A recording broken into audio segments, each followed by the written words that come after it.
আল্লাহ পাক বলেন তিনি তো ঠিক সেই সময়ও তোমাদের কাছে থাকেন যখন তোমরা নিজেদের ঘরের মধ্যে বসে কোন এক জায়গায় বসে আল্লাহর মর্জির খেলাফ পরামর্শ করো, আল্লাহ তখনও তোমাদের কাছে থাকেন। আল্লাহর হাতা থেকে, আল্লাহর কর্তৃত্ব থেকে বেরিয়ে যাওয়ার কোনো উপায় নাই। সুতরাং গোপনে বলেন, প্রকাশ্যে বলেন, যেভাবেই যা কিছু করা হোক না কেন, আল্লাহর কাছে আমাদের সমস্ত অপরাধগুলি ধরা হয়ে যায়। আর এটাই হচ্ছে ঈমানের সীমা পরিসীমা। তিলকা হুদুদাল্লাহ ফালা তা'তাদুহা, তিলকা হুদুদুল্লাহ, এটাই হচ্ছে আল্লাহর সীমানা। ঈমানের এই সীমারেখা বজায় রেখে ঈমানের উপরে মজবুত করে কোনো ব্যক্তি, পরিবার, সমাজ, রাষ্ট্র যদি তৈরি হয়, তাহলে সেই সমাজেই শান্তি আসে, সেই সমাজেই আরাম আসে, সেই রাষ্ট্র শান্তিপূর্ণ হয়, সেখানে দিন কায়েম হয়, মানুষ সুখ সমৃদ্ধি খুঁজে পায়। ভয় নাই। আল্লাহ পাকের উপর ঈমান আনলে পরে কলিজার ভিতরে দুর্জয় সাহসের সৃষ্টি হয়ে যায়, কোনো ভয় অন্তঃকরণে তারা থাকে না। আল্লাহ পাক সাহায্য করেন। আর আল্লাহর উপরে ঈমান আনলে পরে রব্বুল আলামিন বলেছেন, ইয়া আইয়ুহাল্লাযীনা আমানু হাল আদুল্লুকুম আলা তিজারাতিন তুনজিকুম মিন আযাবিন আলীম। এমন একটা ব্যবসার কথা কি বলবো না, যে ব্যবসায় তোমাদেরকে জাহান্নামের আযাব থেকে বাঁচায় দেবে। তার প্রথম কাজই হলো আল্লাহর প্রতি ঈমান আনা। ঈমান আনলে পরে এই সমস্ত গুণ তৈরি হয়ে যায়।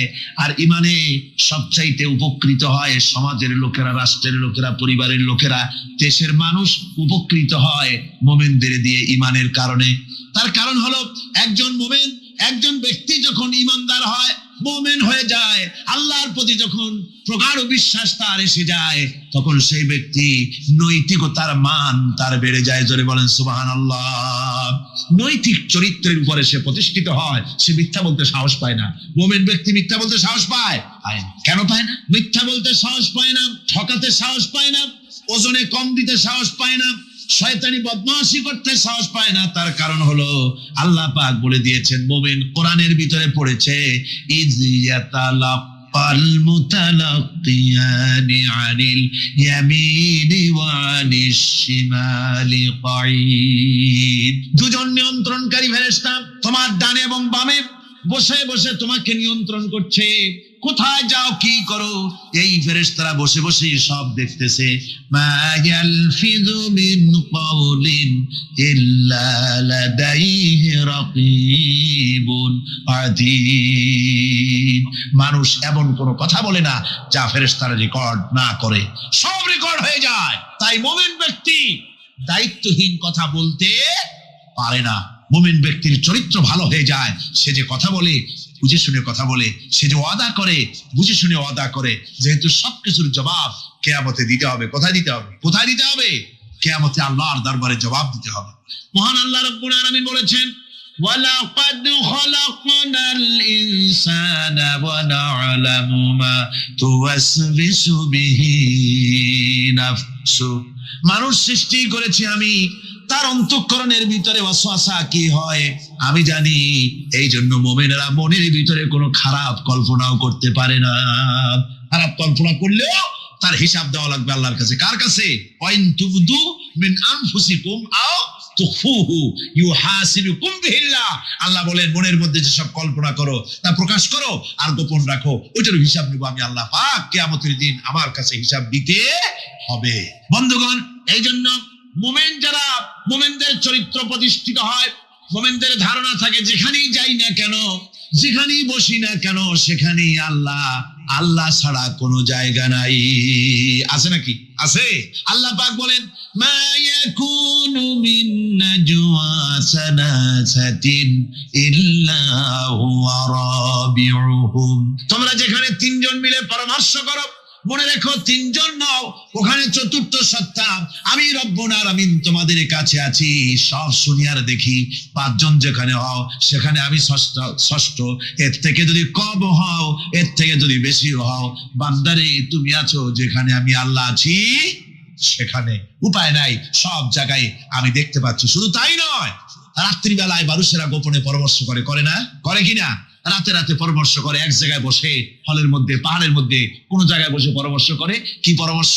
ইসলামী আন্দোলনের লোকদের মারবে, কোথায় তাদের ধরবে, কোথায় তাদের অত্যাচার করবে, এই সমস্ত পরামর্শ করে। আল্লাহ পাক বলছেন, শুনুন, কোন প্রস্তুতি ছাড়া জমিদার হোক, রাজা বাদশাহ হোক, 20 জন মানুষের খাবার 20 রকমের দিতে পারে না। আর আল্লাহ এমন রহমান, এই পৃথিবীর লক্ষ কোটি কোটি জাতির প্রাণীকে কোটি কোটি রকমের খাবার আল্লাহ রব্বুল আলামিন পরিবেশন করতেছেন। ব্যাঙে যা খায় সাপে তা খায় না, সাপে যা খায় ব্যাঙে তা খায় না। হাতির খাবার, গন্ডারের খাবার, ভল্লুকের খাবার, বাঘের খাবার, সিংহের খাবার, মানুষের খাবার, ছাগলের খাবার, মুরগির খাবার, মশার খাবার, সাপোকার খাবার, সমস্ত খাবার ভিন্ন ভিন্ন।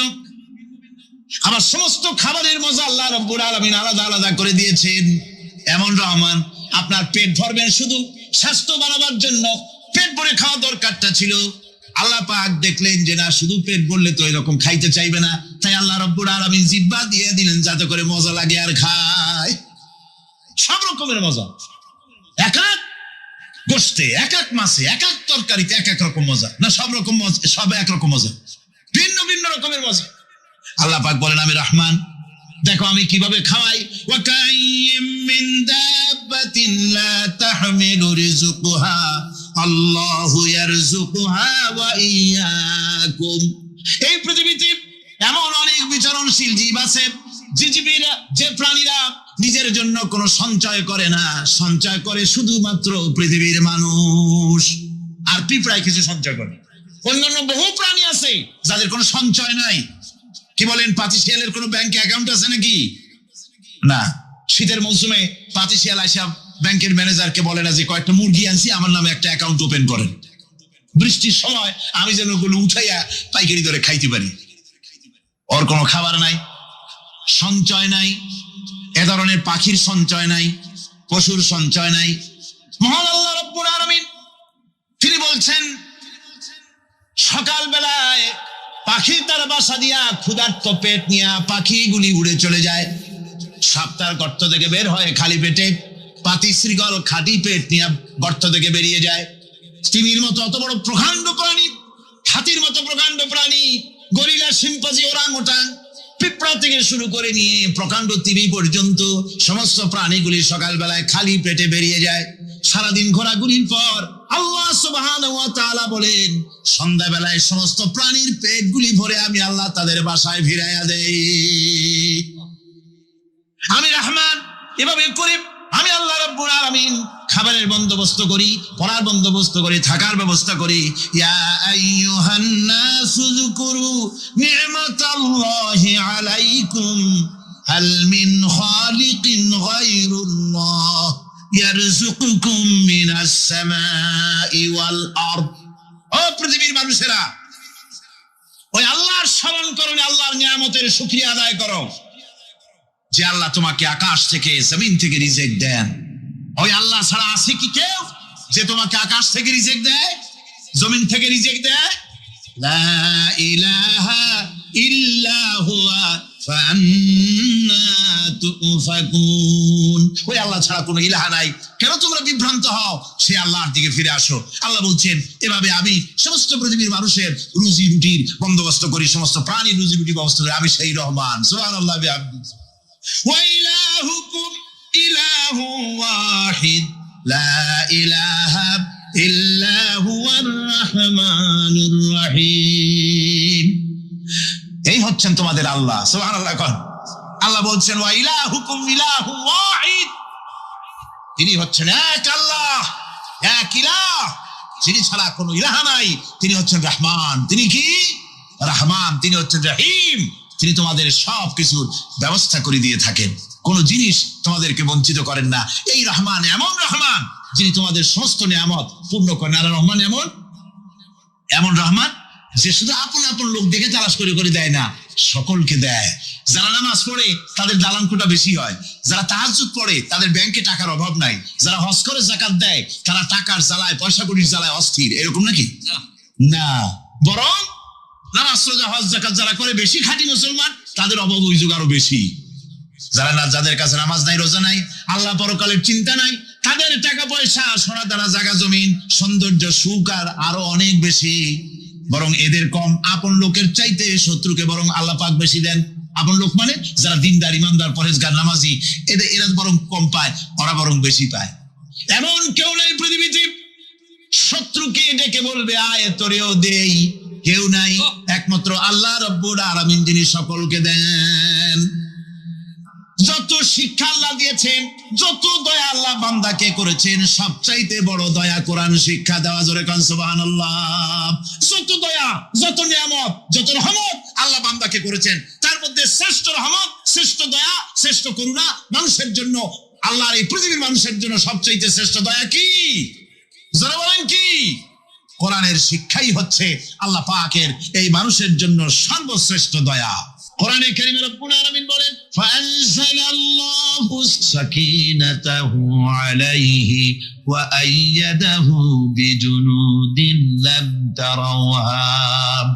আল্লাহ পাক তার মনের মধ্যে গভীর প্রশান্তি এবং স্বস্তি দান করলেন, আর এমন সৈন্য দিয়ে সাহায্য করলেন যে সৈন্যদেরকে তোমরা দেখতে পাও না।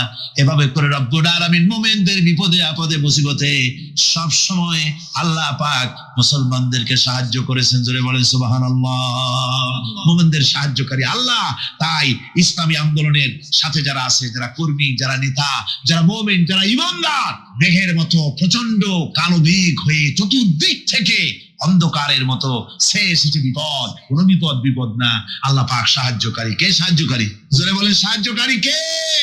আল্লাহ সুবহানাহু ওয়া তাআলা।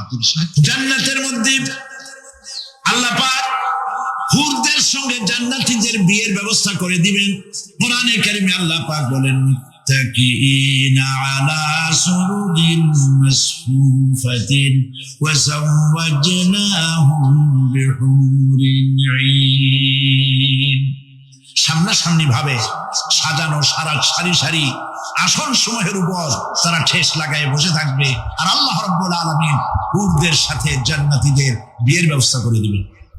যেসব হুরের সঙ্গে বিয়ে হবে তাদের আল্লাহ পাক বিবরণ দিচ্ছেন কি রকম হবে তারা। লাম ইয়াতমিসহুন্না ইনসুন ওয়ালা জান। এর পূর্বে জিন এবং ইনসান এদেরকে কেউ স্পর্শ করে নাই। কিরকম তারা? কাআন্নাহুন্নাল ইয়াকুতু ওয়াল মারজান। যেমন ঝিনুকের ভিতরে মণিমুক্তা থাকে, এইভাবে আল্লাহ পাক তাদেরকে পবিত্র করে রেখে দিয়েছেন। আমার প্রিয় ভাইরা, আল্লাহ রাব্বুল আলামিন কোরআনে কারীমের ভিতরে বলেছেন, ফাবিআইয়ি আলা'i রাব্বিকুমা তুকাযযিবান। জান্নাত দান করে আল্লাহ পাক এবার জান্নাতীদেরকে সম্বোধন করে বলবেন, ইয়া ইবাদি লা খাউফুন আলাইকুমুল ইয়াওমা ওয়া লা আনতুম তাহজানুন। হে আমার বান্দারা, লা খাউফুন আলাইকুমুল ইয়াওম, আজ আর কোনো ভয় নাই। সুবহানাল্লাহ, সুবহানাল্লাহ। আজ আর কোনো ভয় নাই, কোনো চিন্তাও নাই। আরামে এই জান্নাতের মধ্যে বসবাস করো। এরপরে আল্লাহ পাক জিজ্ঞেস করবেন, ও আমার জান্নাতীরা, আমি যেসব ওয়াদা করছিলাম আমার ওয়াদা মোতাবেক সমস্ত নিয়ামত পেয়েছো? তারা বলবে, হ্যাঁ পেয়েছি। সব নিয়ামত আপনার ওয়াদা মোতাবেক সব পেয়েছি। আল্লাহ রাব্বুল আলামিন বলবেন, সব পাও নাই, ওয়ালাদাইনা মাজিদ, আমার কাছে আরো বেশি আছে। সুবহানাল্লাহ, আমার কাছে আরো বেশি আছে। জান্নাতীরা বুঝবে না সে আরো বেশিটা কি, এর থেকে আর বেশি কি। প্রিয় ভাই সব, নবী করিম সাল্লাল্লাহু আলাইহি ওয়াসাল্লাম বলেছেন, জান্নাতের সুখ আর শান্তি কোন চোখ নাই যা দেখেছে, যা কোন অন্তঃকরণ নাই যা কল্পনা করতে পেরেছে। এই জান্নাত মুত্তাকিদের জন্য আল্লাহ রাখছেন। সুবহানাল্লাহ। জান্নাতীরা ভাবতেও পারবে না সেই নিয়ামতগুলি কি। সেই মুহূর্তে আল্লাহর নবী মুহাম্মদুর রাসূলুল্লাহ সাল্লাল্লাহু আলাইহি ওয়াসাল্লাম বলবেন, রব্বুল আলামিন, আমার উম্মতেরা জান্নাতীরা বুঝতে পারে নাই আপনার কাছে কি নিয়ামত আরো বেশি আছে।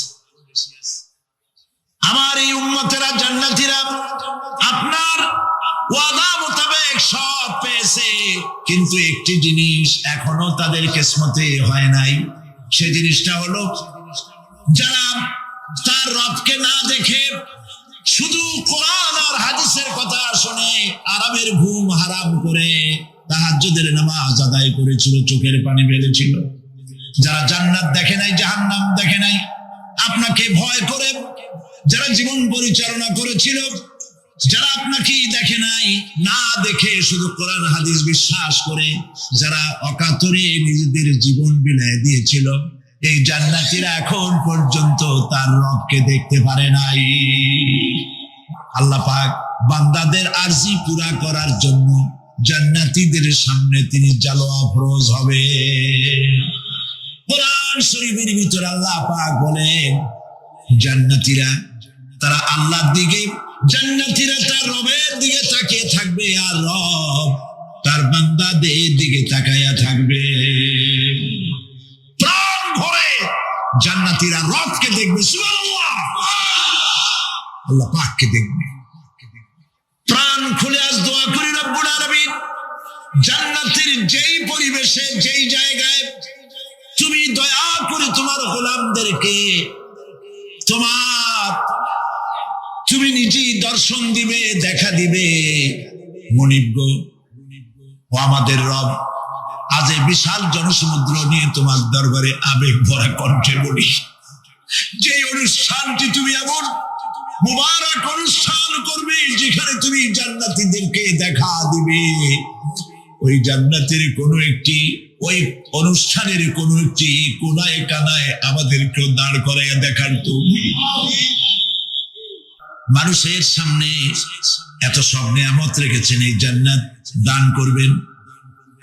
এরপরে আল্লাহ রাব্বুল আলামিন কোরআনে কারীমের মধ্যে বলেছেন, রব্বিস সামাওয়াতি ওয়াল আরদি ওয়া মা বাইনাহুমার রাহমানি লা ইয়ামলিকুনা মিনহু খিতাবা। এসব পুরস্কার রয়েছে তোমাদের সেই রবের পক্ষ থেকে যিনি আকাশ আর জমিনের মালিক। সুবহানাল্লাহ বলবেন না? যার সামনে কথা বলার ক্ষমতা কারো হবে না। এটি একটি মারাত্মক কথা। কিয়ামতের দিন আল্লাহর দরবারে কেউ কথা বলতে পারবে না আল্লাহর নির্দেশ ছাড়া।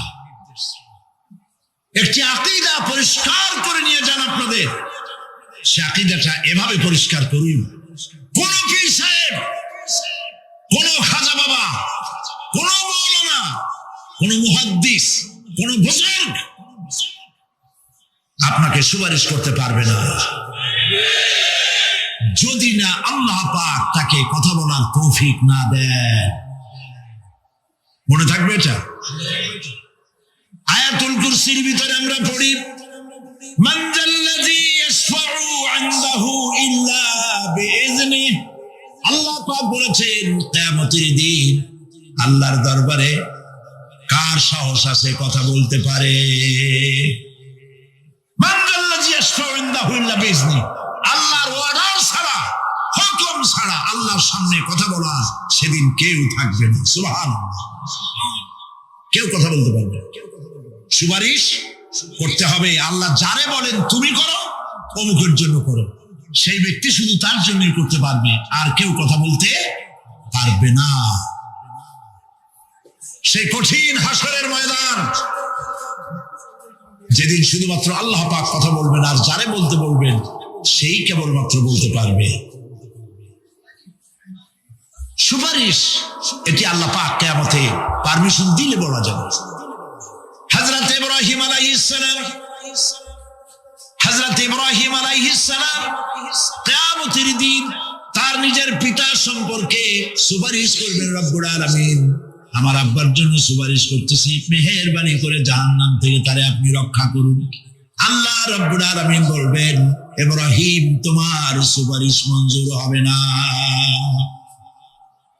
প্রিয় ভাই সব, একটু মাথা খাটান, চিন্তা করেন। উলুল আযম পয়গম্বর, জাতির পিতা। কে জাতির পিতা? চিল্লায় বলুন, কলিজা সাফ করে ফেলুন। মুসলমানদের জাতির পিতা হাফিজ আমি কেউ হতে পারে না।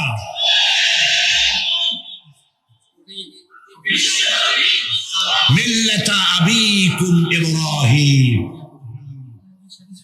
ইব্রাহিম আলাইহিস সালাম এই মিল্লাতের পিতা। সুবহানাল্লাহ।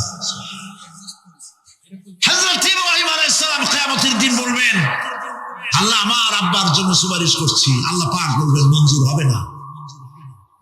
আজর তোমার পিতা হতে পারে, কিন্তু আমার খলিলকে আগুনে ফেলার জন্য নমরুদকে সে সহযোগিতা করেছে, আমি তোমার পিতাকে ক্ষমা করব না। নবী করিম সাল্লাল্লাহু আলাইহি সাল্লাম কেঁদে ফেলেছেন, সব বলেছেন, আমি তাদের কোনো উপকারে আসব না। আল্লাহু আকবার। আপনি মনে করছেন নাকি যে ইয়া নবী সালাম আলাইকা বলি অন্য নবীর সুপারিশ পাবেন? এত সহজ। কতগুলো রসগোল্লা খাইলেন আর বড় একটা মিছিল করলেন আর উনি চলে যাবেন।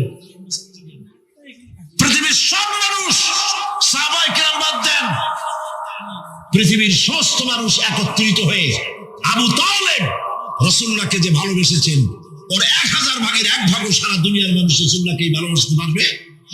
পারবে? নিজের ছেলে আলীকে, আলী রাদিয়াল্লাহু তাআলা আনহুকে আলাদা বিছানায় শোয়াইয়া, ছোট্ট মানুষ হযরত আলী আলাদা জায়গায় রাখিয়া মুহাম্মদুর রাসূলুল্লাহ সাল্লাল্লাহু আলাইহি ওয়াসাল্লাম এতিম মানুষ তারে কলিজার সাথে বুকের মধ্যে আশ্রয় করে দিয়ে আগলে রেখেছেন বুক ভরে।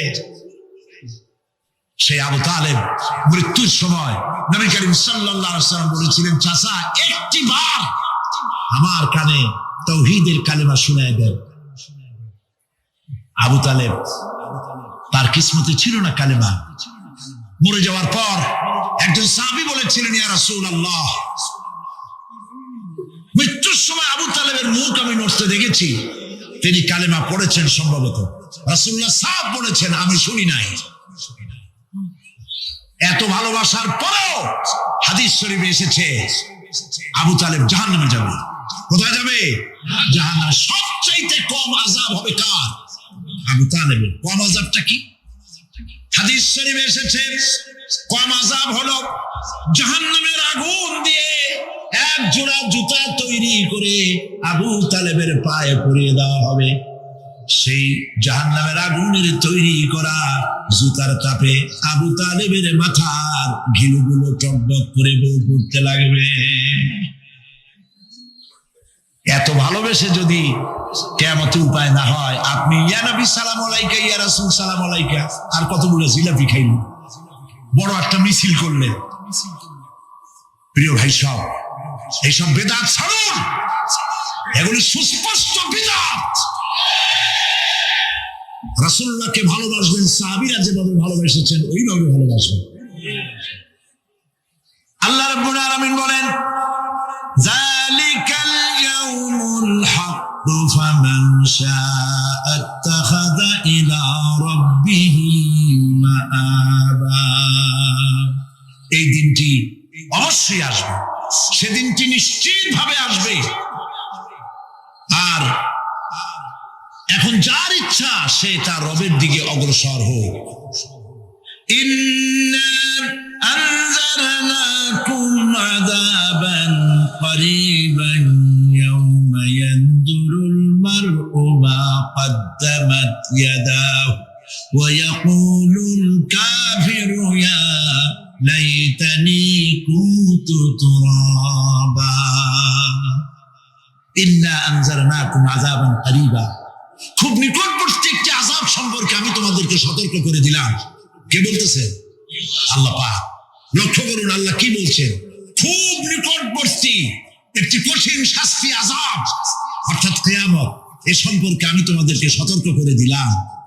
ইয়াউমা ইয়ানজুরুল মার'উ মা কদ্দামাত ইয়াদাহু, সেদিন প্রত্যেকটি লোক যা সে পাঠিয়ে দিয়েছিল এখানে, অর্থাৎ যা করেছিল সেগুলি সে দেখতে পাবে। আর তখন ওয়ায়াকুলুল কাফিরু ইয়া লাইতানি কুনতু তুরাবা। এই নামাজ হচ্ছে মুসলমানদের সবচেয়ে বড় জিনিস। নামাজ হয় না, নামাজ যত পড়া হয় অধিকাংশ নামাজ হয় না। নামাজের ভিতরে তা'দিল আর কাম, তা'দিল করা ওয়াজিব। যতক্ষণ দাঁড়িয়ে থাকবেন, রুকুতে থাকবেন, যতক্ষণ দাঁড়ায় থাকবেন ততক্ষণ অন্তত এক তাসবিহ পরিমাণ তো বটেই। যদি তা না হয়, রুকুত থেকে দাঁড়ালেন, সেজদায় চলে গেলেন, ওয়াজিব তরক হলো। সেজদা দিলেন না, নামাজ ফাসিদ হয়ে গেল, নষ্ট হয়ে গেল। এটা পাগলামি না। নামাজ সহিভাবে আদায় করতে হবে। নামাজ থেকে দাঁড়াবেন, রুকুর থেকে দাঁড়ায় গেলেন, বলবেন রব্বানা লাকাল হামদ, কোন রব্বানা লাকাল হামদ হামদান কাসীরান তাইয়িবান মুবারাকান ফীহি। একজন সাহাবী এই দোয়াটা পড়ছিলেন। নামাজ শেষ করে আল্লাহর নবী প্রশ্ন করলেন, নামাজের ভিতরে অতিরিক্ত এই কথাগুলি কে বলেছো? সাহাবী ভয় পেয়ে গেলেন। ভয় তিনি বললেন, হুজুর আমি বলেছি। হুজুর বললেন, তুমি জানো না আমি নবী, তুমি নবী না, আমি যা দেখি তুমি দেখতে পাও না। তুমি যখন এই দোয়াটা করতেছিলে আমি লক্ষ্য করেছিলাম আল্লাহর রহমতে ফেরেশতারা প্রতিযোগিতা করতেছিল তোমার আমলনামায় কে কত বেশি নেকি লিখবে। রুকুতে দাঁড়ায়া এটা পড়বেন, সেজদায় চলে যাবেন, দুই সেজদার মাঝখানে ততক্ষণ বসে থাকবেন যতক্ষণ একটা সেজদার ভিতরে ছিলেন। পড়বেন আল্লাহুম্মা গফিরলি ওয়ারহামনি ওয়াহদিনি ওয়াআফিনি ওয়ারযুকনি। নামাজের মধ্যে দোয়া করতেছেন, আল্লাহ আমারে ক্ষমা করে দাও। এসব দোয়া সব হুজুরের। আমাকে ক্ষমা করো, আমাকে হেদায়েত দাও, আমাকে সুস্থ করো, আমাকে রহম করো, আমাকে রিজিক দাও। সুবহানাল্লাহ। নামাজের ভিতরে দোয়া কবুলের সময়, নামাজের সেজদার ভিতরে দোয়া কবুল হয়। এইভাবে করে রাসূল করিম সাল্লাল্লাহু আলাইহি ওয়াসাল্লামের নামাজটা কেমন হাক্কানি উলামাদের কাছ থেকে জেনে নেবেন। যেহেতু হুজুর বলেছেন সাল্লু কামা রাআইতুমুনি উসাল্লি, নামাজ পড়ো সেইভাবে যেভাবে আমাকে পড়তে দেখো। মসি আল্লাহর বান্দা, তাতে কখনো বিন্দু মাত্র লজ্জা তিনি পোষণ করেন নাই যে আমি আল্লাহর বান্দা, আল্লাহর গোলাম। এটা একটা কথা হইল? এরকম লজ্জা তিনি পোষণ করেন। এমনকি তার নিকটবর্তী ফেরেশতা যারা, তারাও আল্লাহর বান্দা গোলাম হওয়ার জন্য তাদের ভিতরে কোনো লজ্জা নাই। যারা নাকি আল্লাহর গোলাম, এই ব্যাপারে যাদের মধ্যে লজ্জার সৃষ্টি হয়, আল্লাহর গোলাম এটা কেমন কথা, বান্দা হওয়াটা কেমন কথা। যারা গোলামীকে অস্বীকার করে তাদের সম্পর্কে আল্লাহ পাক বলছেন, ওয়া মাইয়াস্তানকিফ আন ইবাদাতিহি ওয়া ইস্তাকবির ফাসায়াহশুরুহুম ইলাইহি জামিআ। কেউ যদি আল্লাহর বন্দেগী করার ব্যাপারে লজ্জা পোষণ করে, যদি লজ্জার কারণ মনে করে, অহংকার করে, গৌরব করে, তাহলে তারা পালাবে কোথায়, যাবে কোথায়? আমি কিয়ামতের দিন সবগুলিকে এক জায়গায় করে ফেলবো। সুতরাং আল্লাহ পাকের গোলামিতে আল্লাহ যে বান্দা বলে যখন ডাকেন, লজ্জার কোনো কারণ নাই। অহংকার যে করবে সে নিজেকে ধ্বংস করবে। আল্লাহ পাক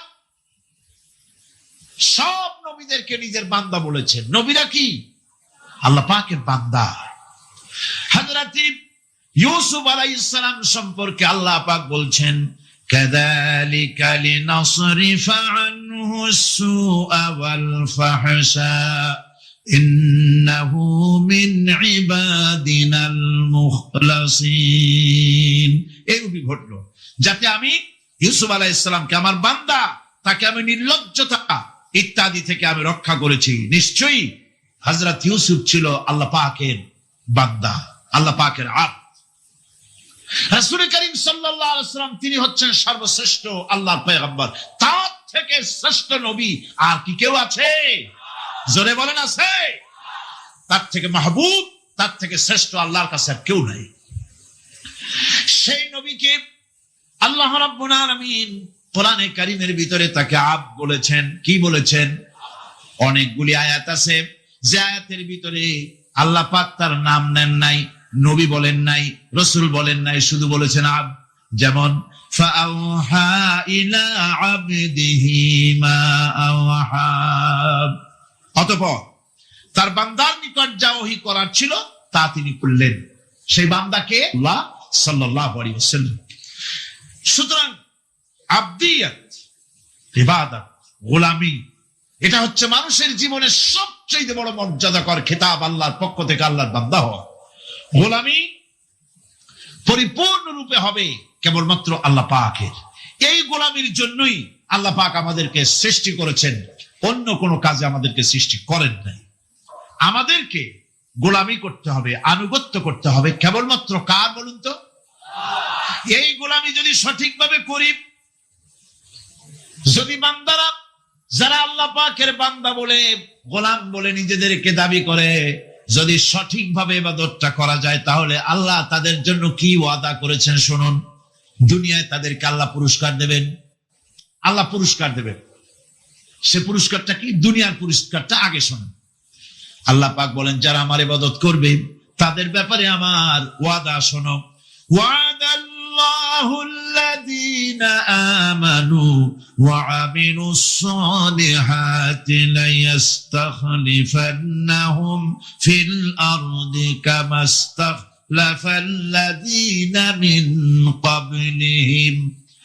তোমাদের মধ্যে যারা ঈমান এনেছে এবং সৎ কাজ করেছে, আল্লাহ রাব্বুল আলামিন তাদের ব্যাপারে আল্লাহর ওয়াদা হচ্ছে, আল্লাহর প্রতিজ্ঞা হচ্ছে, আল্লাহ ওয়াদা করতেছেন তাদেরকে জমিনের উপরে প্রতিষ্ঠিত করবেন।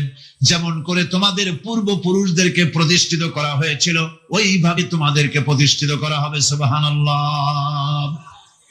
প্রতিষ্ঠিত করা হবে মানে রাষ্ট্র ক্ষমতা দেওয়া হবে।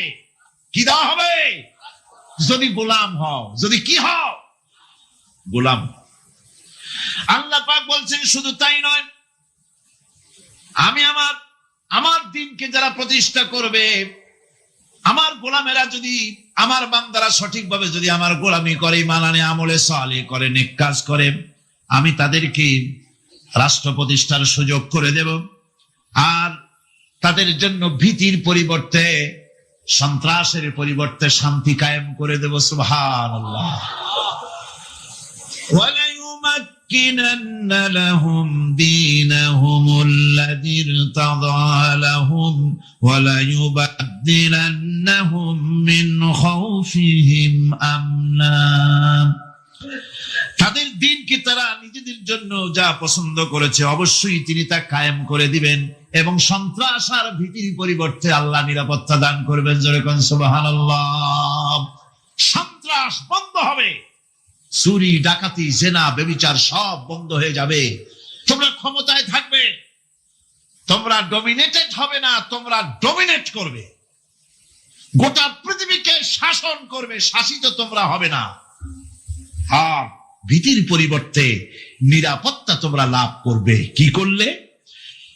ইয়াবুদুনানি লা ইউশরিকুনা বি শাইআ। সুতরাং তারা যেন আমার ইবাদত করে এবং আমার সঙ্গে যেন কাউকে শরীক না করে। আল্লাহ বলছেন, তোমরা যদি আমার সাথে শরীক না করো, ইবাদতের মধ্যে কাউকে যদি শরীক স্থাপন না করো, আর যদি তোমরা আমার ইবাদতটা সলিড ভাবে আমার জন্যই করো, তাহলে রাষ্ট্র ক্ষমতা তোমাদের হাতে আসবে, সন্ত্রাস নির্মূল হবে, শান্তি প্রতিষ্ঠিত হবে। এই হচ্ছে দুনিয়ার পুরস্কার। এটা কিসের পুরস্কার? আর আখিরাতের পুরস্কারের কথা বলা হচ্ছে। وَمَن يُطِعِ اللَّهَ وَرَسُولَهُ وَيَخْشَ اللَّهَ وَيَتَّقِهِ فَأُولَئِكَ هُمُ الْفَائِزُونَ। যে ব্যক্তি আল্লাহ এবং রাসূলের আনুগত্য করেছে, আল্লাহকে ভয় করে চলেছে, তার গজব থেকে বেঁচে রয়েছে, সেই হচ্ছে সফল কাম। সফল কাম মানে কি?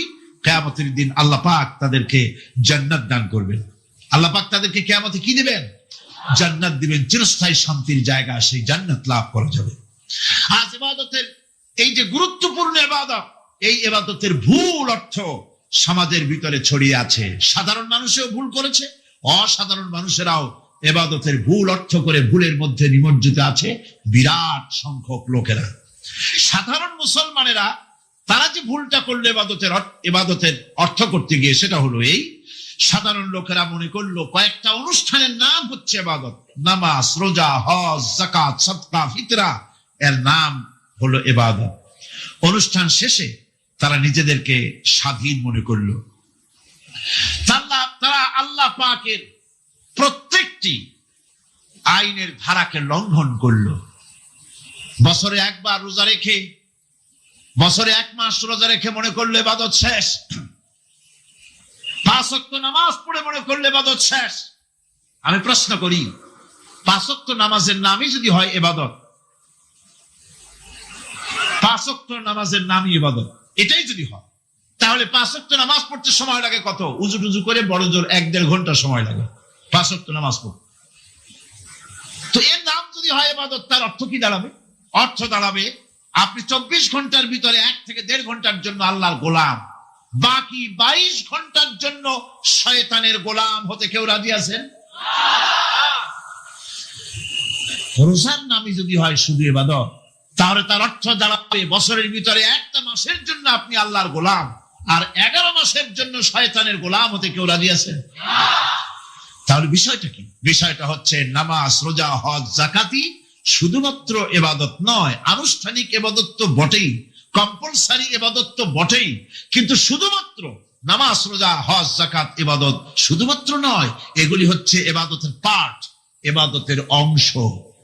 বরং জীবনের সব ক্ষেত্রে আল্লাহর হুকুমকে মানার নামই হচ্ছে, একদিকে নামাজ রোজা করছি, অন্যদিকে আল্লাহর আইনের প্রতিটি ধারাকে লঙ্ঘন করে চলছে, মিথ্যা ওয়াদা করে, মিথ্যা কথা বলে, সুদ খায়, ঘুষ খায়, জেনা করে, এরপরে অন্যের হক নষ্ট করে, প্রতিবেশীর হক নষ্ট করে, হারাম মাল খায়, হকদারের হক নষ্ট করে, প্রতিবেশীর হক নষ্ট করে, জিন্দা মুর্দা মানুষকে নিজের জন্য শক্তিধর বলে মনে করে, এক টুকরা রুটির জন্য অথবা এক ফোঁটা, এক ঘটি পানির জন্য কাফেরের কাছে হাত পেতে দাঁড়ায় থাকে।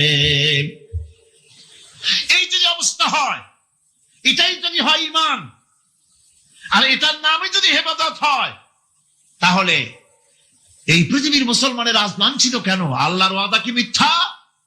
নাউযুবিল্লাহি মিন যালিক। আমাদের ইবাদত যদি ঠিক হয়, যদি সত্যিকারের ইবাদত যদি আমরা করে থাকি, তাহলে ক্ষমতায় ইমানদারেরা নাই কেন? বিশ্ব জুড়ে মুসলমানেরা লাঞ্ছিত কেন? তাহলে বুঝতে হবে ইবাদতের মধ্যে বিরাট গরমিল করে ফেলেছি, ঠিক কিনা? লক্ষ্য করুন, যেই লোকটা হজ করতেছে, উমরা করতেছে, নামাজ পড়তেছে, মসজিদ মাদ্রাসায় চাঁদা দিতেছে, ওই লোকটি আবার ব্যাংকের থেকে সুদের টাকা নিয়ে ব্যবসা চালাইতেছে। ব্যবসা ঠিক রাখার জন্য, ইনকাম ট্যাক্স ফাঁকি দেওয়ার জন্য ব্যবসায়ীরা 2 ধরনের 3 ধরনের খাতা মেনটেন করছে। কথা ঠিক ঠিক? মিথ্যা কথা বলছি, ঘুষ দিতেছি, বেশি করে বিদ্যুতের বিল যাতে না আসে সেজন্য যারা বিদ্যুৎ লাইনে আছে তাদেরকে পয়সা দিয়ে ম্যানেজ করতেছে, ঠিক কিনা? মিল কল কারখানা যাদের আছে, লক্ষ লক্ষ টাকা বিদ্যুৎ বিল হয়, কিন্তু লাইনম্যানদের সঙ্গে ম্যানেজ করে গভর্নমেন্টকে ফাঁকি দেওয়া হচ্ছে, ঠিক কিনা? তোমার নামাজের দাম কি? তোমার হজের 4 পয়সা দাম নাই। তুমি রাষ্ট্রকে ফাঁকি দিয়েছ, তুমি জনগণকে ফাঁকি দিয়েছ, তুমি দেশের শত্রু। টেলিফোনের বিল হাজার হাজার টাকা, লাখ টাকার বেশি বিল হয়, লাইনম্যানের সঙ্গে ম্যানেজ করে 500, 700, 2000 টাকা দিয়ে সারিয়ে দেয়, ঠিক কিনা? এরা জাতির শত্রু, দেশের শত্রু, এদেরকে ফায়ারিং স্কোয়াডে নিয়ে ব্রাশ ফায়ার করে উড়ায় দেওয়া উচিত। এরা দেশের দুশমন। আল্লাহর গোলাম হতে হলে ভুল করে বসেছি ইবাদতের অর্থ করতে, শুধু নামাজ, রোজা, হজ, যাকাত, মাজারে কিছু চাঁদা দেওয়া, আগরবাতি, মোমবাতি, চাদর একটা দিয়া, পীর সাহেবরে 10,000 টাকা চাঁদা দিয়া, মোছে তেল মাইখা দাঁত বাইর করে হাসে। বেহেশতে তো গেছি, আর দেরি কত? বেহেশত তুমি যাবা, এত সহজ? দেশকে ফাঁকি দিছো, দেশকে ফাঁকি দিয়েছ, জনগণকে ফাঁকি দিয়েছ, নিজের মেয়েকে ফাঁকি দিয়েছে, বিবাহের সময় টাকা পয়সা দিয়া বিবাহ টিবাহ করায় দিল, ব্যবসা, ধানি সম্পত্তি, বাড়ির সম্পত্তি সব ছেলেদেরকে দিয়ে দিল, মেয়েটারে ফাঁকি দিয়ে দিল, দেয় না এরকম? ফুপুকে ফাঁকি দিল, বোনকে ফাঁকি দিল, এরপরে মোনাজাত করে সবে বরাতে, আল্লাহ আমারে বেহেশত দিও। ফেরেশতারা কয়, মর তুই আগে, বেহেশত তোরে কেমনে দেয় ভালো করে দেখাই দেব। বেটা তুই যাবি বেহেশতে? এত সোজা? ওটা মামু বাড়ির বারান্দা নাকি? এত সহজ না। সুতরাং সাধারণ মানুষ মারাত্মক ভুল করেছে এখানে। নামাজ, রোজা, হজ, যাকাত ইবাদত, আর কিছু কি ইবাদত মনে করে নাই? আপনার চাকরি আপনার ইবাদত, চাকরিতে ফাঁকি দেওয়া যাবে না। আপনি সুস্থ মানুষ, মেডিকেল লিভ নিয়ে ওয়াজ মাহফিল অথবা কোনো ইজতেমায় যাওয়া যাবে না, কোনো চেল্লা দিতে যাওয়া যাবে না। মেডিকেল লিভ নিয়ে আপনি সুস্থ মানুষ, কেন আপনি মেডিকেল লিভ নিচ্ছেন? আপনি ফাঁকি দিতে পারবেন না। সরকারি চাকরি করেন, মিল কল কারখানায় চাকরি করেন, ফরজ নামাজ পড়েছেন ভালো কথা, সুন্নাত পড়েছেন ভালো কথা, নফল পড়বেন না। জোহরের নফল পড়া বাদ দিন, যদি আপনি চাকরিজীবী হন, চাকরি করেন, ওটাই ইবাদত।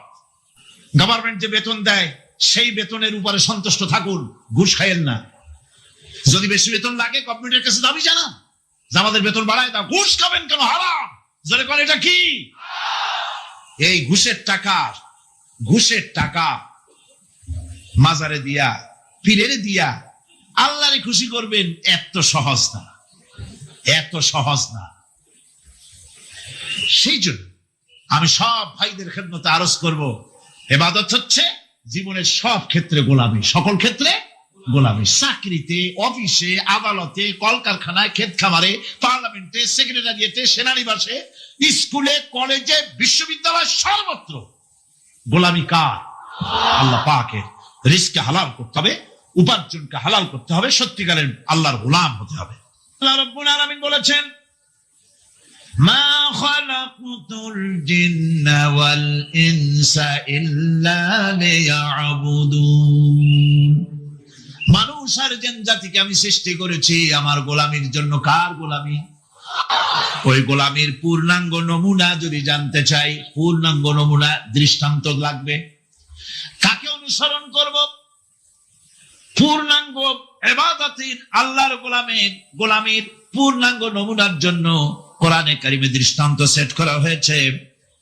হযরত ইব্রাহিম আলাইহিস সালামের আল্লাহ পাক বলেন, ইয ক্বালা লাহু রাব্বুহু আসলিম ক্বালা আসলামতু লিরাব্বিল আলামিন। তার অবস্থা এই ছিল। কার? ইব্রাহিম আলাইহিস সালাম। তার অবস্থা এই ছিল যে তার রব যখন তাকে বললেন আনুগত্যের মস্তককে অবনত করে দাও, তিনি বললেন আমি আমার বিশ্ব পালকের সামনে মাথাটা নত করে দিলাম। সুবহানাল্লাহ। কোন শর্ত ছাড়াই মাথা নিচু করে দিলাম। এই পন্থায়, তিনি যে পন্থাটা অবলম্বন করেছিলেন, এই পন্থায় চলার জন্য তার সন্তানদেরকেও তিনি হুকুম করেছিলেন। ووصى بها إبراهيم ببنيه ويعقوب يا بني إن الله اصطفى لكم الدين فلا تموتن إلا وأنتم مسلمون। ইয়াকুব এবং ইব্রাহিম আলাইহিস সালাম তার সন্তানদেরকে এই উপদেশ দিয়েছিলেন যে তিনি বলেছিলেন, হে আমার সন্তানেরা, আল্লাহ ছাড়া তোমাদের জন্য আল্লাহ পাক এই দ্বীনকে মনোনীত করেছেন। আল্লাহ পাকের আনুগত্য করবে, তার দ্বীনের প্রতি সারেন্ডার করবে। আর খবরদার মুসলমান না হয়ে যেন তোমরা মরে যেও না।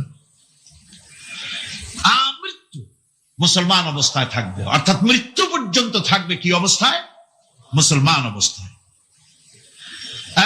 كنتم شهداء إذ حضر يعقوب الموت إذ قال لبنيه ما تعبدون من بعدي।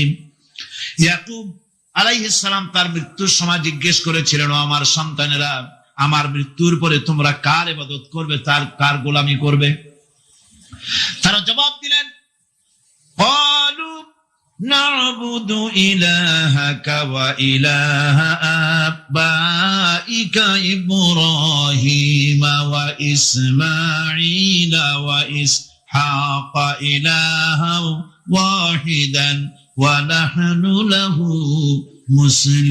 মুসলিমুন। নিঃসন্দেহে আমরা ইবাদত করব, গোলামি করব আপনার রবের, আপনার পিতার রবের, এবং আল্লাহর ইবাদত করব। আপনিও আপনার পূর্বপুরুষ ইব্রাহিম, ইসমাইল যে আল্লাহকে ইবাদত করেছে, সে আল্লাহ পাকের ইবাদত আমরা করব এবং তার অনুগত হয়ে থাকব। দাসত্ব এবং পূর্ণাঙ্গ দাসত্বের গোলামির পূর্ণাঙ্গ নমুনা হচ্ছেন হযরত ইব্রাহিম আলাইহিস সালাম।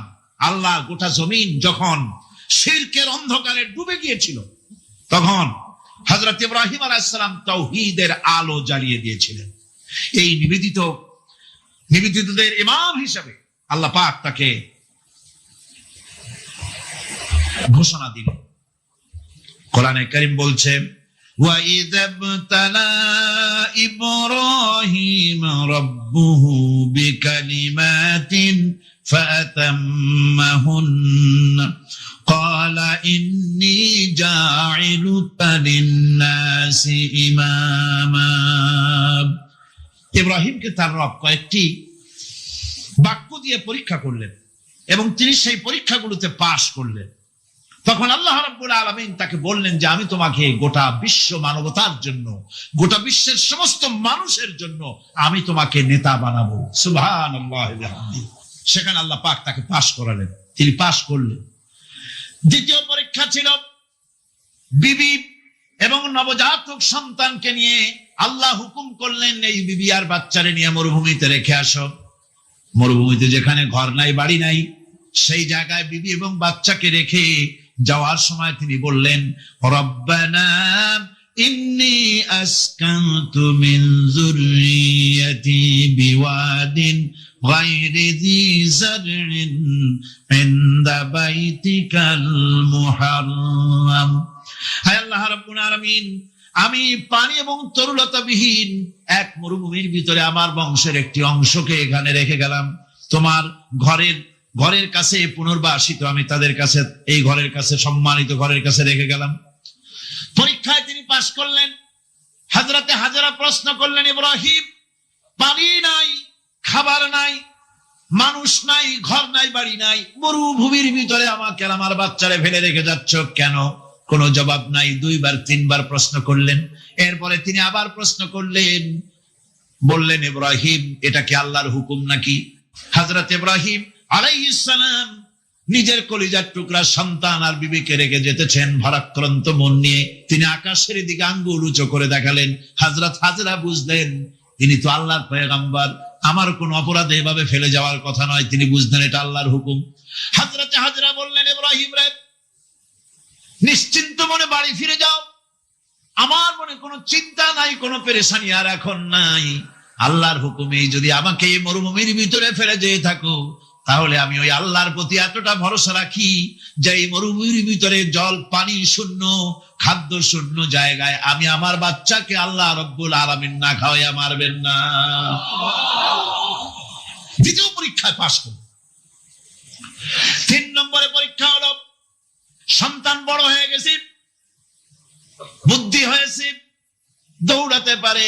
আল্লাহ রাব্বুল আলামিন হুকুম করলেন, ছেলেকে জবাহ করো। কত বড় আগুনের পরীক্ষা! কোরআন শরীফ বলছে, হযরত ইব্রাহিম আলাইহিস সালাম নিজের ছেলেকে ডেকে নিয়ে বললেন, ইয়া বুনাইয়া ইন্নী আরা ফিল মানামি আন্নী আযবাহুক ফানজুর মাযা তারা। হে আমার কলিজার টুকরা সন্তান, আমি স্বপ্নে দেখেছি যেন আমি তোমাকে জবাহ করতেছি। তোমার রায় কি, তোমার মত কি, আমারে শোনাও। ছেলে পয়গম্বর, ছেলে তার জবাবে বললেন, ইয়া আবাতি ফাআল মা তু'মার সাতাজিদুনি ইনশাআল্লাহু মিনাস সাবিরিন।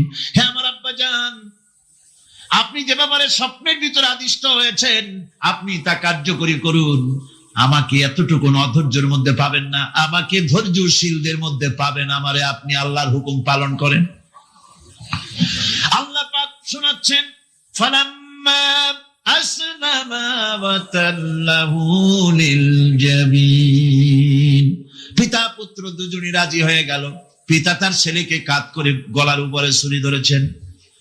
আল্লাহ রাব্বুল আলামিন ইসমাইল জবাহ হোক এটা আল্লাহ চান নাই, আল্লাহ চেয়েছেন পরীক্ষা করতে। পরীক্ষায় ইব্রাহিম পাশ হয়ে গেলেন।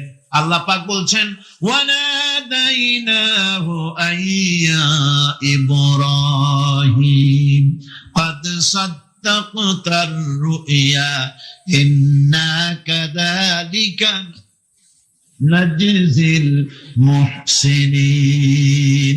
আমি ইব্রাহিমকে ডেকে বললাম, ইব্রাহিম, তুমি তোমার স্বপ্নকে বাস্তবে রূপ দিয়েছো, আর এভাবেই করি আমি মুহসিনিনদেরকে পুরস্কৃত করে থাকি। আল্লাহ পাক খুশি হলেন।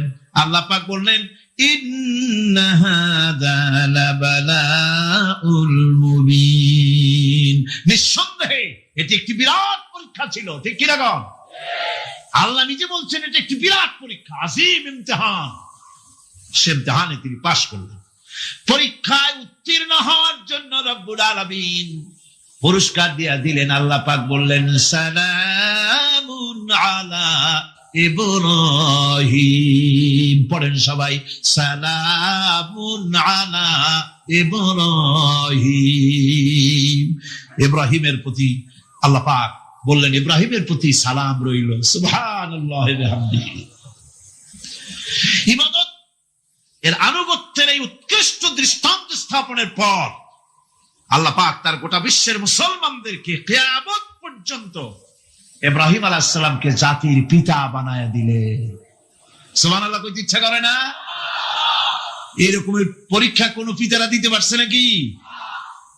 সমস্ত মানব মণ্ডলীর জন্য আল্লাহ পাক ইব্রাহিম আলাইহিস সালামকে কিয়ামত পর্যন্ত জাতির পিতা হিসাবে ঘোষণা করেছেন। সুবহানাল্লাহ। মিল্লাতা আবিকুম ইব্রাহিম হুয়া সাম্মাকুমুল মুসলিমিন।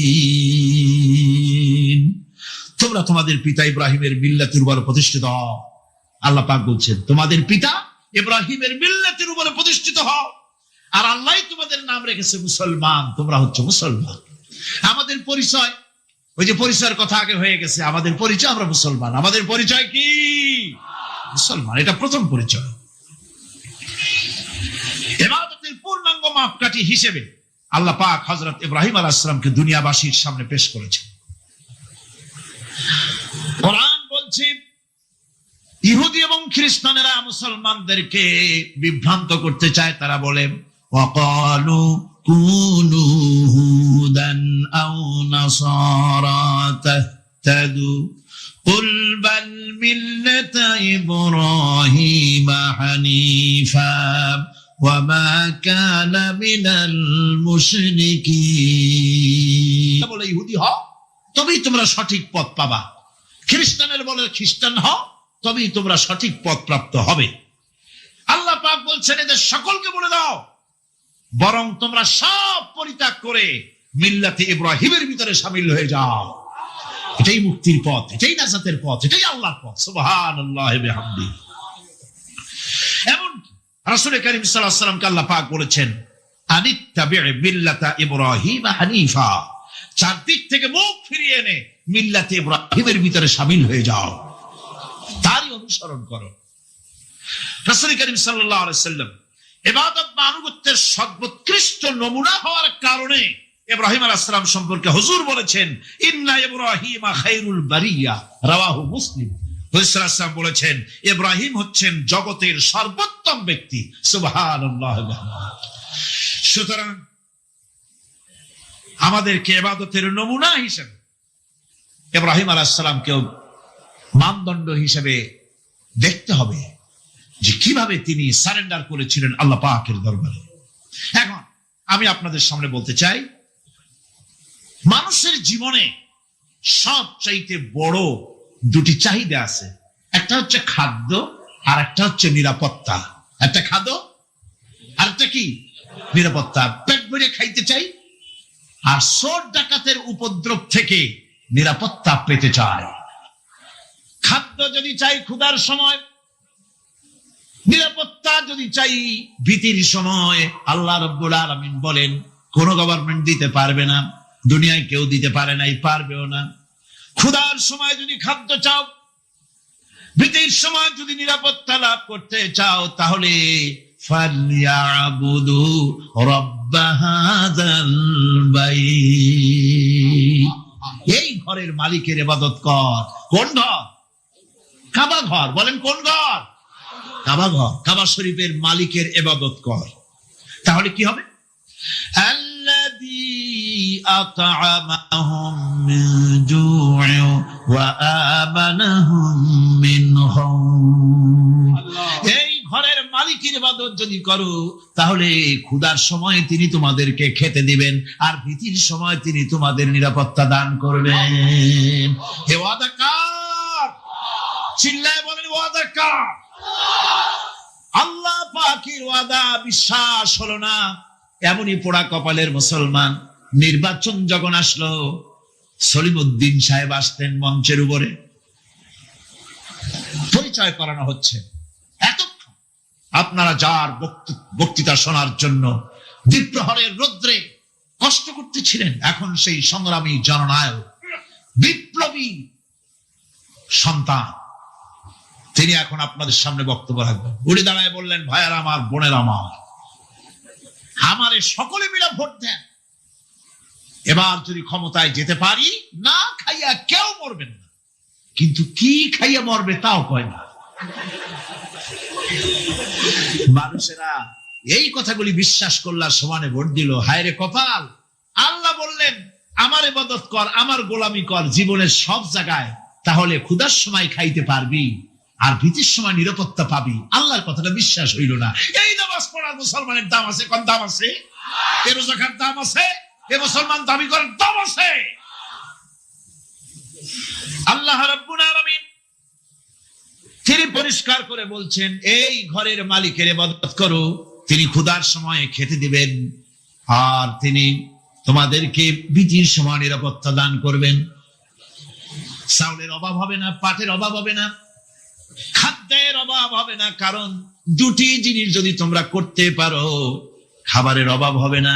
ওয়ালাউ আন্না আহলাল কুরা আমানু ওয়াত্তাকাউ লাফাতাহনা আলাইহিম বারাকাতিম মিনাস সামাই ওয়াল আরদ।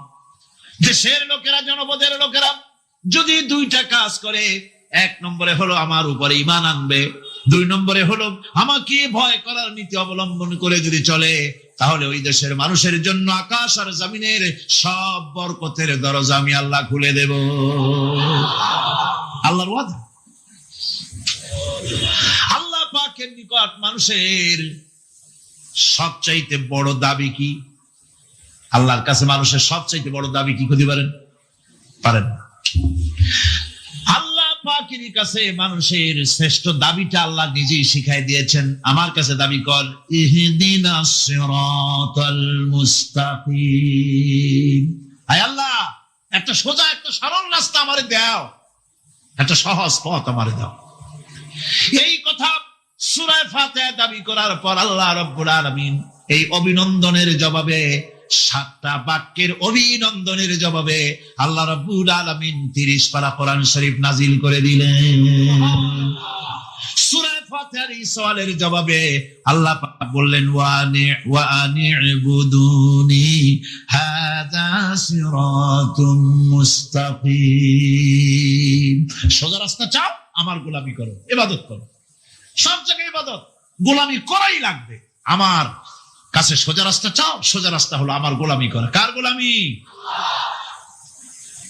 বেহেশতে যেতে চান?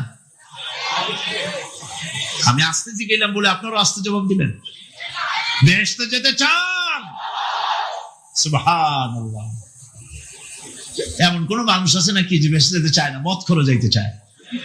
সবাই, আমরা সবাই বেহেশতের আশা করি, ঠিক কিনা? আল্লাহ রাব্বুল আলামিন বলেন, বেহেশতে যদি যেতে চাও তাহলেও ইবাদত করা লাগবে, ইবাদত ছাড়া জান্নাতে যাওয়া যাবে না। ফাদখুলি ফি ইবাদি ওয়াদখুলি জান্নাতি। সর্বপ্রথম আমার বান্দার মধ্যে দাখিল হয়ে যা, আমার গোলামির মধ্যে দাখিল হওয়া, আমার গোলাম হয়, এরপরে আমার জান্নাতে চলে যা। আগে গোলাম হবি, তারপরে কোথায় যাবি?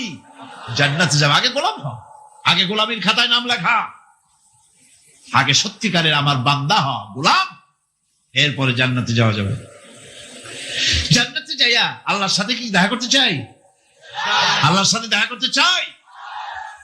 আল্লাহ রাব্বুল আলামিন বলেন, ফামান কানা ইয়ারজু লিকা রাব্বিহি ফালইআমাল আমালান সালিহান ওয়া লা ইউশরিক বিইবাদাতি রাব্বিহি আহাদা। তোমাদের মধ্যে যদি কেউ আল্লাহর সঙ্গে, তার রবের সঙ্গে যদি কেউ দেখা করতে চায়, তাহলে সে যেন ভালো ভালো কাজ করে, নেক কাজ করে, আর তোমার রবের সাথে অর্থাৎ আল্লাহ রাব্বুল আলামিনের সাথে ইবাদতের মধ্যে যেন কাউকে শরীক না করে। শিরক যদি না করো, খাঁটি খাঁটি গোলাম, খাঁটি বান্দায় যদি পরিণত হতে পারো, কিয়ামতের দিন আল্লাহ রাব্বুল আলামিনের সঙ্গে দিদার নসিব হয়ে যাবে। সমর্থন করে আওয়াজ খুলে বলবেন ঠিক পারবেন ইনশাআল্লাহ। এই মিথ্যার পৃথিবীতে কেবল আমার রাসূলই সত্যের সন্ধান দেখিয়ে গেছেন, ঠিক কিনা জোরে বলেন। মিথ্যার পৃথিবীতে সত্যের সন্ধান দিয়েছেন যে মুহাম্মদ, বিশ্ব মানবতার মুক্তির পয়গাম দিয়েছেন যে মুহাম্মদ, শান্তি সাম্য আর সম্প্রীতি কাকে বলে শেখালেন যে মুহাম্মদ, বিশ্ব মানবতার বিশ্বের নেতাদের নেতৃত্বের পথ দেখালেন যে মুহাম্মদ, সর্বকালের সেরা রাষ্ট্রনায়ক রাজনীতিবিদ যে মুহাম্মদ, সর্বকালের সেরা রাষ্ট্রনায়ক রাজনীতিবিদ যে মুহাম্মদ, যুদ্ধের ময়দানে লড়াকু যোদ্ধাবীর সৈনিক যে মুহাম্মদ, মাটির কুটিরে বসে পরাশক্তির ভিত নাড়ালেন যে মুহাম্মদ, ক্ষুধার্ত সম্বলহীন সাথীদের নিয়ে দাঁড়ালেন যে মুহাম্মদ, বদলে দিলেন সব, ঘটালেন বিপ্লব, অবাক তাকিয়ে দেখে বিশ্ব। আপনাদের ঠিকের আওয়াজ শুনে আমারই ঘুম আসছে। বদলে দিলেন সব, ঘটালেন বিপ্লব, অবাক তাকিয়ে দেখে বিশ্ব। তার মতো কেউ নয়, আগে বা পরেও নয়, তার মতো কেউ নয়, আগে বা পরেও নয়। আমরা সেই নেতার শিষ্য, সেই নেতার যারা শিষ্য রয়েছেন আমার সাথে কণ্ঠে কণ্ঠ মিলিয়ে মুষ্টিবদ্ধ হাত উঁচু করে একসাথে আওয়াজ দিয়ে গান, সবাই মিলাও হাতে হাত, মোরা মুহাম্মাদের উম্মত, ও সবাই মিলাও হাতে হাত। আরো আওয়াজ দিয়ে প্রাণ খুলে সবাই মিলাও হাতে হাত, ও সবাই মিলাও হাতে হাত। বলেছেন তবে সন্তুষ্টজনক না। এদিকে সাউন্ডের ভাইও মনিটর কমায় দেয়, ভোকাল কমায় দেয়, সব কমায় দেয়, কেমনে গাই মুখন। আচ্ছা যাই হোক, আরো একটি নাশিদ এবারে গাইতে চাই। এইটার সাথে যদি আপনারা গান তাহলে একসাথে গাইবো। কি গাইবো? একটু হাত উঁচু করে দেখান তো কে কে গাইবেন না। গাইবেন তো, ঠিক না? এটা এমনি উঠাইছেন, ঠিক না? বুঝতে পেরেছি। আমরা যেই দেশে বসবাস করছি ভাই, হাই মিট কমে গেছে, সাউন্ডটা ভিতরে ঢুকে গেছে। আপনি হয়তো বক্সের সাউন্ড ক্লিয়ার পাচ্ছেন, আমি মনিটর পাই না। হ্যাঁ ঠিক আছে, এটাকে হাই বাড়াইছেন, হাই মিট, আচ্ছা থাক। আমরা যেই দেশে বসবাস করছি, যেই দেশে আমরা স্বাধীনভাবে চলছি, এই দেশে স্বাধীনতা ফিরিয়ে আনতে, বিজয় ফিরিয়ে আনতে 1971 সালে এবং 2024-এ এই বাংলার দামাল কামাল ছেলেরা তাদের জীবন দিয়েছে, রক্ত দিয়েছে, মা বোনের ইজ্জত ও সম্ভ্রমের বিনিময়ে আমরা পেয়েছি এই দেশ, পেয়েছি এই স্বাধীনতা, ঠিক কিনা? যদি এই দেশ থেকে কোনো গাদ্দার, তাবেদার, ভিনদেশী রাজাকার একটি ইঞ্চি মাটিও কেড়ে নিয়ে যেতে চায়, আমরা কি তা নিতে দেব না? প্রয়োজনে আবারও বুলেট কামান হাঁকিয়ে যুদ্ধ ঘোষণা করব, রক্ত দিব, জীবন দিব, তবু এই বাংলার জমিন থেকে কোন গাদ্দার, তাবেদার, ভিনদেশী রাজাকারদের একটি ইঞ্চি মাটিও কেড়ে নিয়ে যেতে দেব না, দেব না, দেব না। ইঞ্চি ইঞ্চি মাটি সোনার চাইতে খাঁটি নগদ রক্ত দিয়ে কেনা, কসম সেই খোদার একটি কণাও তার কেড়ে নিতে কেউ পারবে না। রঙের তুলিতে আঁকা সবুজের ছায়া ঢাকা সুজলা সুফলা পরিপাটি, লক্ষ শহীদ গাজী রেখেছে জীবন বাজি, করেছে স্বাধীন এই মাটি। সবাই বাংলাদেশ আমার, বাংলাদেশ তোমার, বাংলাদেশ সবার প্রাণ, ধন্য ধন্য আমি সবার চাইতে দামি বাংলা মাটির সন্তান। বাংলাদেশ আমার, বাংলাদেশ তোমার, বাংলাদেশ খোদার দান, সোনার জন্মভূমি তোমার জন্যে আমি জীবন দিয়েছি কোরবান। চারিদিকে দুশ্মন, ভেঙো না ভেঙো না মন, সাহস জমিয়ে রাখো বুকে, ঈমান জিন্দা করে জিহাদের হুঙ্কারে পরাজিত করো শত্রুকে। চারিদিকে গাদ্দার, ভিনদেশী রাজাকার, সজাগ দৃষ্টি রাখো সবে, সকল মির্জাফর বিদেশি গোলামচর রুখতে তাদের আজ হবে।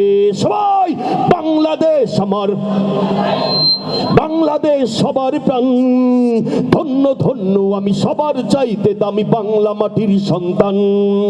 বাংলাদেশ আমার, বাংলাদেশ তোমার, বাংলাদেশ খোদার দান, সোনার জন্মভূমি তোমার জন্যে আমি জীবন দিয়েছি কোরবান।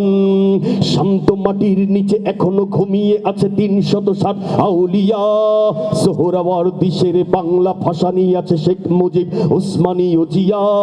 শহীদ তিতুর দেশে বখতিয়ারের বেশে সবুজ লাল পতাকা ওড়ে, সময় ঝড়ের বেগে চেতনা উঠবে জেগে 18 কোটি অন্তরে। সবাই বাংলাদেশ আমার, বাংলাদেশ তোমার, বাংলাদেশ সবার প্রাণ, ধন্য ধন্য আমি সবার চাইতে দামি বাংলা মাটির সন্তান। বাংলাদেশ আমার, বাংলাদেশ তোমার, বাংলাদেশ খোদার দান, সোনার জন্মভূমি তোমার জন্যে আমি জীবন দিয়েছি কোরবান। সাদা ও কালোর দেশ, ধনী গরিবের দেশ, সবাই দেশকে ভালোবাসি। হিন্দু মুসলমান থাক যত ব্যবধান, সকলেই তো বাংলাদেশি। তবে কেন সংঘাত, কেন কিসের বিবাদ, ভাই ভাই রাখো হাত হাতে। শক্ত নরম মাটি, ঠান্ডা গরম জাতি, নজির দেখাও দুনিয়াতে। একসাথে বাংলাদেশ আমার, সবার প্রাণ, ধন্য ধন্য আমি সবার চাইতে দামি বাংলা মাটির সন্তান। বাংলাদেশ আমার, বাংলাদেশ তোমার, বাংলাদেশ খোদার দান, সোনার জন্মভূমি তোমার জন্যে আমি জীবন দিয়েছি কোরবান। ইঞ্চি ইঞ্চি মাটি, ইঞ্চি ইঞ্চি মাটি, ইঞ্চি ইঞ্চি মাটি, ইঞ্চি ইঞ্চি, ইঞ্চি ইঞ্চি মাটি, ইঞ্চি ইঞ্চি মাটি, ইঞ্চি ইঞ্চি মাটি, ইঞ্চি ইঞ্চি, ইঞ্চি ইঞ্চি মাটি, ইঞ্চি ইঞ্চি মাটি, ইঞ্চি ইঞ্চি মাটি, ইঞ্চি ইঞ্চি। এবারে তাহলে প্রোগ্রাম শেষ করে দেই, কি বলেন? আপনাদেরও যেহেতু আর